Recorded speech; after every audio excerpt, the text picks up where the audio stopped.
We'll start, though, with the moment that everyone's talking about. Into Copse Corner, Max Verstappen and Lewis Hamilton side by side, or not side by side, depending on who you listen to. Christian Horner.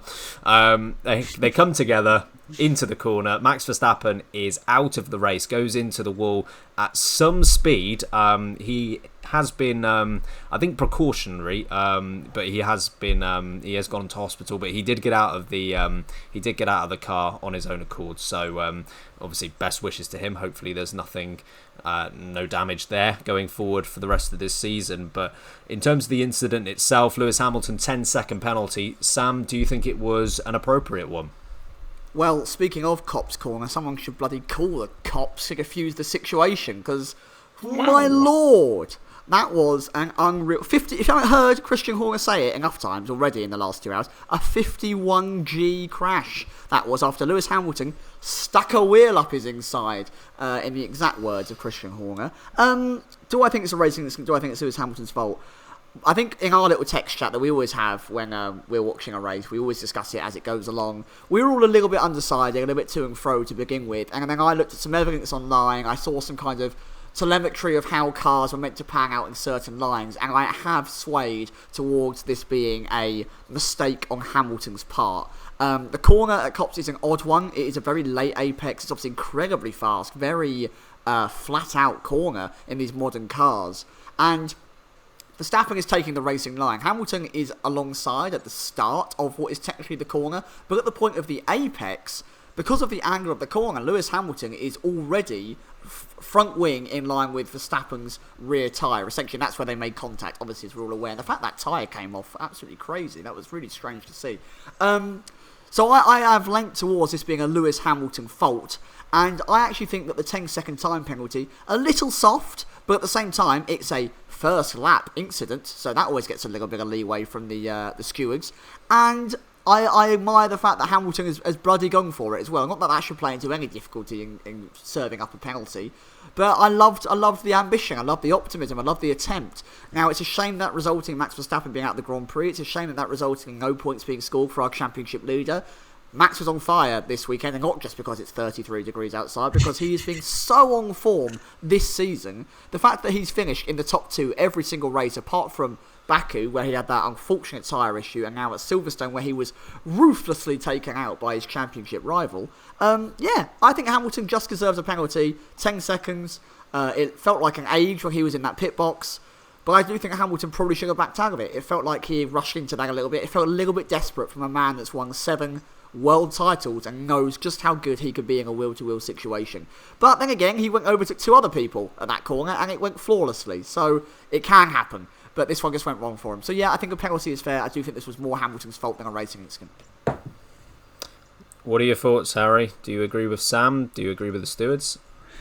Well, as Sam's already mentioned, we were obviously texting each other, and my thoughts were conflicting. So first of all, when I first saw it and the angle we had, I actually thought it was Verstappen's fault, because I thought he completely closed the door on him. Then we had the replays, and I was like, I think that's a racing incident. But after watching the replay about 1 billion times whilst we had a red flag, I think it's Hamilton's fault. I think the way that I've come to that conclusion is just because if Verstappen isn't there, I don't think Hamilton's making the corner, as in he's not making it inside the track limits through Copse, because he's on the marbles. I don't think the angle he's going is actually going to carry on within track limits. So for me, that's kind of what sealed it. I mean, I think the penalty itself, difficult to judge if that was enough, too much. Not entirely sure, because it's this whole incident is clouded with the context of it being a World Championship battle, and it's the two championship protagonists. But I agree. It was Hamilton's fault on that one. A rare mistake. But those two were going at it. They were going at it for the entirety of that first half a lap. They weren't far off coming together, going down the Wellington Straight. This seems like it was an inevitability. But yeah, I'm erring. I have urged towards Hamilton's fault on that one, even though for much of it I was thinking it was a racing incident. But yeah, obviously glad Verstappen's okay, because that was an absolutely horrendous shunt. But it was what banter, what championship banter. Love it. Yeah, first and foremost, the best thing about this is that Max Verstappen is okay, because he really did hit that wall at some pace, and due to the fact that we saw afterwards how long they had to take in order to repair that barrier, I think that just proved the point of how fast he went in there. And I don't know if it should be a concern at all that the gravel just out from that wall there didn't really seem to slow him down too much. It slowed him down a bit naturally, but I don't actually think it did a great deal, and he seemed to still hit it at some pace. So that's the first and most important thing here. If we're looking at the three potential outcomes of this, so first one being it was Verstappen's fault, second one being it was Hamilton's fault, third one being it was racing incident. Is it Verstappen's fault? I actually agree with you, Harry. First, like normal racing speed, normal camera speed, I was like, oh, has Verstappen shut the door there? He didn't. On first inspection, I thought he might have done, but I think of the three possible conclusions of this, that's the one that I can't really buy into. I don't think this was Verstappen's fault. If I had to say anything on Verstappen's part, I think he could have left another car. I don't think he had to, but I think it would have been prudent for him to leave another car's width just to be sure. That doesn't mean it's his fault, but because of the championship lead that he had to protect, he obviously doesn't have it anymore, but at that point, 33-point advantage, I think, and maybe this is inexperience of him never being in that leading championship position before, but I feel with that position he's in, he can start to make a few smarter decisions there. He doesn't want to cede positions to Lewis Hamilton left, right and centre. I just think that given the speed that you're going into Copse, you know that Hamilton's not going to back out there. I disagree with what Christian Horner said in that I do think Hamilton was entitled to the space at that one car. I think he was alongside and entitled to that. In which case, I think you've just got to be realistic and say he's not going to back out here. I can leave him one car's width, but going at 160 miles an hour, am I that confident that he is going to make that corner? Even Lewis Hamilton, I think the answer is no. So I think Verstappen could have just done a bit more. Not saying it's his fault though.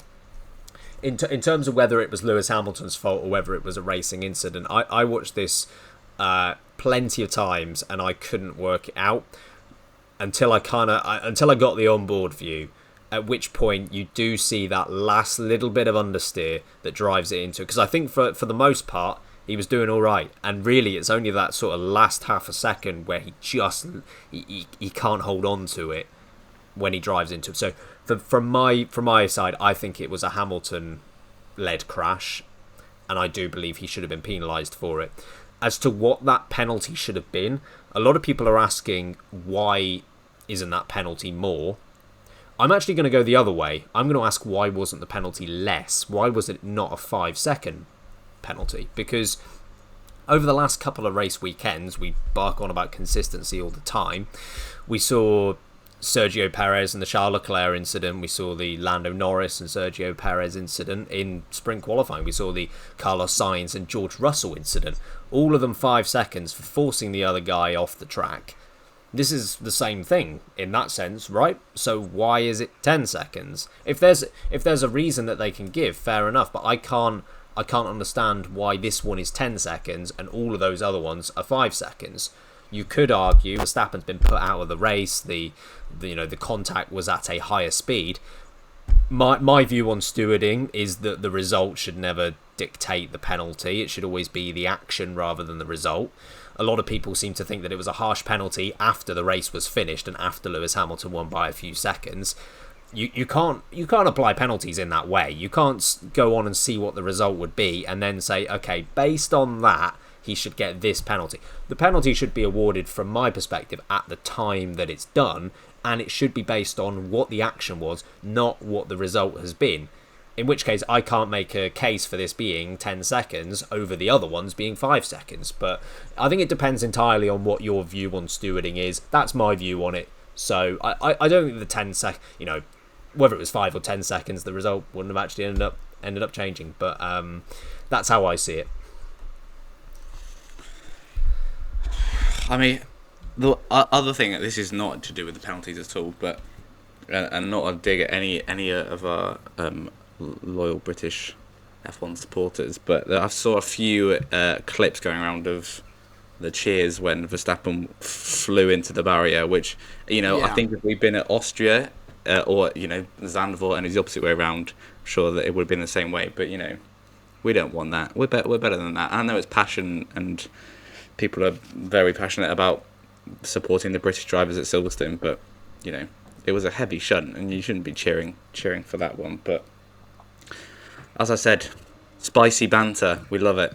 Yeah, I think it's an important point to raise because I know the people who were cheering weren't necessarily cheering Verstappen going into the wall. They are cheering the fact that Verstappen is not picking up any points, which is fair enough in that sense. But just have a bit of awareness that you don't know how that crash has gone until he's out and confirmed to be okay. So, and I think you're right, Harry. It should just be a general point for F1 fans. It sounds being a bit like a party pooper, but it is their lives at stake here. So I do think it's worth the mention.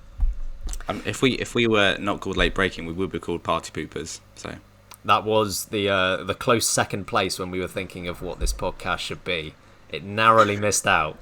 Could have gone one way or the other. If you want us to attend any of your birthday parties, though, we definitely do have secondary abilities, so give us a ring. Sam, I would not trust you anywhere near a birthday party, regardless of what the age we're talking about here. I've been to yours for like 9 years. And I've regretted every single one. Lovely. Cheers. Thank you. I'm kidding, of course. So after that Turn 1 incident happened, we saw God Leclerc, who he definitely deserves the moniker today. God Leclerc lead for pretty much the entire race until 2.5 laps to go. Lewis Hamilton, again at Copse Corner, got the overtake done on Charles Leclerc up the inside. Sam, first of all, in terms of that specific move, do you think it was brave of Lewis Hamilton to try that again? And secondly, in terms of the entire performance, do you think it goes amongst Lewis Hamilton's best of all time? What's funny about the moves that happened at Copse Corner, he had to make a move on Lando Norris earlier in the race, obviously after the pit stop phase, and he served that 10-second penalty, and then obviously he made the race-winning move at that corner. Lando almost looked like he was praying he wasn't the next victim at Copse Corner and backed out a bit well in advance, went, yeah, cheers, you go on through, sir, don't worry, don't mind me. Was very quick to realise that I'd rather finish this race in 4th place rather than not finish this race at all. And then a similar thing, I think, happened with Charles Leclerc. Hamilton, again, so committed to wanting to take that lead position, so ready to make sure that he, in front of this home crowd, I think the home crowd really spurred him on. Dr. Nigel Mansell making very good points that actually the home crowd really did seem to bring something home for him. Charles Leclerc was almost scared off the track. Did you see how quickly he went wide off onto the curb and had a little bit of a wiggle, and that allowed Hamilton to walk on through? The tyres were dead. He had pushed that Ferrari to its bloody nuts and bolts were about to fall off. That Charles Leclerc really was God Leclerc today and deserves every ounce of credit that he could get because he drove brilliantly with so many issues coming to that car. But no, I respect Hamilton for ignoring the previous stuff and delivering 2 good, fair overtakes on a corner that is incredibly hard to overtake on.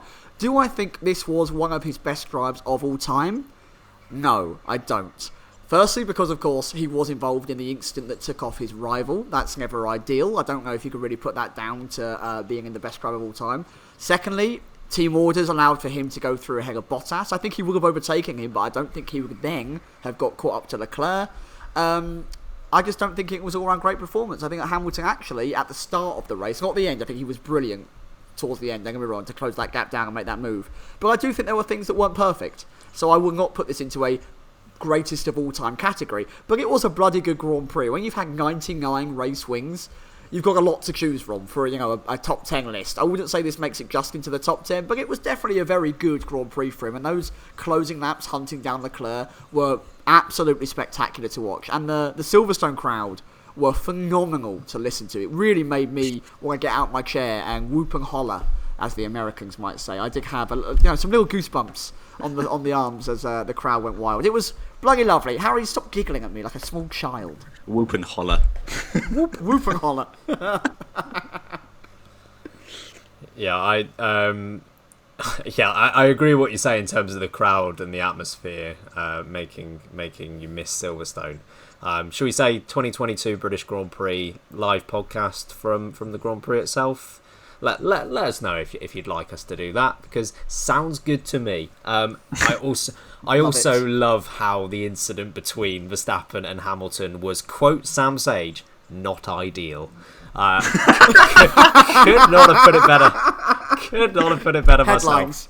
myself. Front page of the Guardian tomorrow. Not ideal. It's hard to disagree.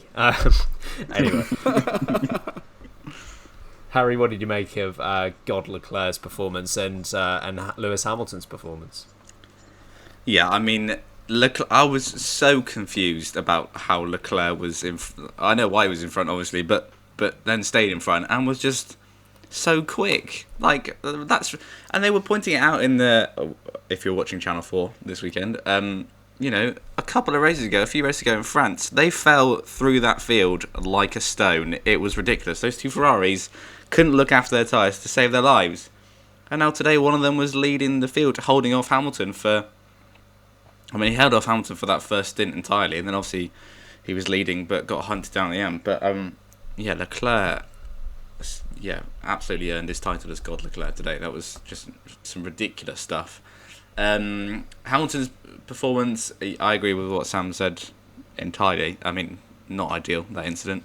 It's I can't put it as one of his greatest ever drives. If you watched from, you know, when he got, or you know, Bottas let Hamilton go, from then on in, it's up there. That was vintage Hamilton. But yeah, I don't think you can, no matter what you think or who was at fault for that first lap incident, I don't think you can put it up there as his greatest when he was involved / probably the person at fault in that first lap. So yeah, but you know, as I said, those last 10 laps were classic Hamilton. But yeah,